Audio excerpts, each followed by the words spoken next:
दिल्ली में 16 फरवरी से जो एआई समिट शुरू हुआ है, उसका पहला दिन तकनीक के प्रदर्शन से ज़्यादा तमाशे और अव्यवस्था के प्रदर्शन के नाम पर रहा। 16 तारीख को भारत मंडपम के बाहर जो भगदड़ और अफरा तफरी का माहौल था, वो किसी तकनीकी खराबी की वजह से नहीं, बल्कि हमारे वीवीआईपी कल्चर की देन थी। और यह सब हुआ क्योंकि हमारे प्रधानमंत्री जी को वहाँ उद्घाटन के लिए आना था। सुरक्षा का ऐसा हवा बनाया गया कि जिस हॉल में हज़ारों लोग इस समिट को अटेंड करने के लिए, अपने प्रोजेक्ट्स को दिखाने के लिए इकट्ठा हुए थे, उस पूरे हॉल को खाली करवा दिया गया। सोचिए, नए भारत के वो युवा टेक एंटरप्रेन्योर जिन्होंने अपनी गाढ़ी कमाई लगाकर लाखों रुपए के स्टॉल खरीदे थे ताकि दुनिया को अपना हुनर दिखा सकें, उन्हें वहाँ से चलता कर दिया गया, बिना यह सोचे कि जिस स्टार्टअप इंडिया का हम ढिंढोरा पीटते हैं, उसी की नींव हम अपने हाथों से खोद रहे हैं। इतनी टाइट सुरक्षा कि आप अपनी पानी की बोतल या गाड़ी की चाबी अंदर नहीं ले जा सकते। यहीं पर एक बहुत बड़ा विरोधाभास दिखाई देता है, जो सोचने पर मजबूर कर देता है। इसी समिट में शामिल होने के लिए फ्रांस के राष्ट्रपति इमैनुअल मैक्रों भी भारत आए हुए हैं।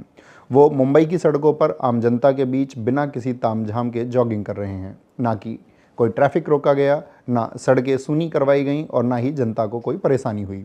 एक विदेशी राष्ट्रपति हमारे देश की सड़कों पर इतना निर्भीक होकर घूम सकता है, इतना सुरक्षित महसूस कर सकता है, लेकिन हमारे अपने देश के प्रधानमंत्री जब अपने ही लोगों के बीच अपनी ही राजधानी में एक कार्यक्रम में आते हैं तो पूरा हॉल खाली करवा दिया जाता है। क्या उन्हें अपने ही देश के लोगों से डर लगता है, या फिर उन्हें अपनी ही सरकार की सुरक्षा व्यवस्था पर भरोसा नहीं है?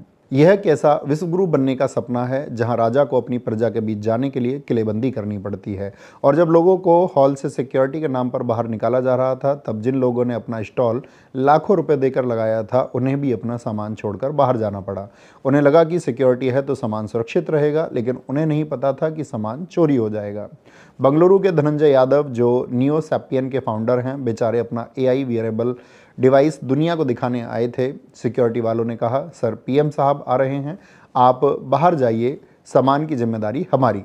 ये बेचारे बाहर गए और मोदी जी के फोटोशूट और तामझाम के बाद जब 6 घंटे बाद उन्हें वापस हॉल में एंट्री मिली, तो उनके स्टॉल से उनके गैजेट साफ हो चुके थे। वहाँ रे डिजिटल इंडिया, जहाँ परिंदा भी पर नहीं मार सकता, वहाँ चोर पूरा स्टॉल साफ कर गए। धनंजय भाई पुलिस के पास गए तो पता चला कि वहाँ के सीसीटीवी भी शायद मोदी जी के फोटोशूट पर थे, जिस वजह से पुलिस भी उनकी मदद नहीं कर पाई। और इस समिट में आत्मनिर्भरता का मजाक तो तब बना जब हमारे रेल मंत्री अश्विनी वैष्णव जी, जो आईटी मिनिस्टर भी हैं और इस समिट की देखरेख और सुरक्षा व्यवस्था इनके मंत्रालय के अंतर्गत ही है, उन्होंने समिट की एक वीडियो शेयर किया और गलगोटिया यूनिवर्सिटी के एक रोबोट डॉग को भारत का सॉवरेन मॉडल बताकर खूब तालियां बटोरी। लगा कि वह क्या इनोवेशन है, लेकिन सोशल मीडिया के इस दौर में झूठ ज़्यादा देर तक टिकता नहीं है। जनता ने तुरंत पकड़ लिया कि जिस रोबोट डॉग को ओरियन बताकर पेश किया जा रहा है, वो असल में चीन की कंपनी यूनिट्री का बनाया रोबोट है, जो इंटरनेट पर 2.5 से 3 लाख रुपए का मिलता है।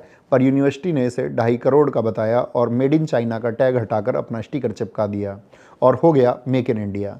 जब पोल खुली तो फजीयत हुई, तो यूनिवर्सिटी ने भी ट्विटर पर एक गोलमोल सफाई देकर पल्ला झाड़ लिया कि हम तो बस उससे सीख रहे थे। अरे भाई, सीखने के लिए जनता की आंखों में धूल झोंकना जरूरी था क्या? जिस मंच से हम दुनिया को टेक्नोलॉजी सिखाने चले थे, वहाँ चीनी माल को अपना बताकर हमने अपनी ही साख पर बट्टा लगा दिया। व्यवस्था का हाल तो यह है कि डिजिटल इंडिया के इस सबसे बड़े इवेंट में इंटरनेट ही गायब था। डेमो फेल हो रहे थे और खाने पीने की चीज़ों को खरीदने के लिए कैश मांगा जा रहा था। जिस मंत्री जी के कंधों पर इस आयोजन की जिम्मेदारी थी, वो शायद रील बनाने में इतने व्यस्त थे कि उन्हें यह दिखाई ही नहीं दिया कि बाहर हजारों डेलीगेट्स और छात्र धूप में घंटों से लाइन में खड़े थे। मिस मैनेजमेंट का आलम यह था कि रजिस्ट्रेशन होने के बावजूद लोगों को घंटों तक अंदर घुसने के लिए जद्दोजहद करनी पड़ी। कुल मिलाकर यह समिट आर्टिफिशियल इंटेलिजेंस का कम और रियल इनकन्वीनियंस यानी कि अव्यवस्था का ज़्यादा बन गया। जहां विदेशी मेहमान सादगी से सड़कों पर दिल जीत रहे हैं, वहीं हम अपनी ही जनता को अपनी झूठी शान और वीवीआईपी प्रोटोकॉल के नीचे कुचल रहे हैं। वैसे इस बारे में आप क्या सोचते हैं, यह जरूर बताएं। जय हिंद, जय भारत।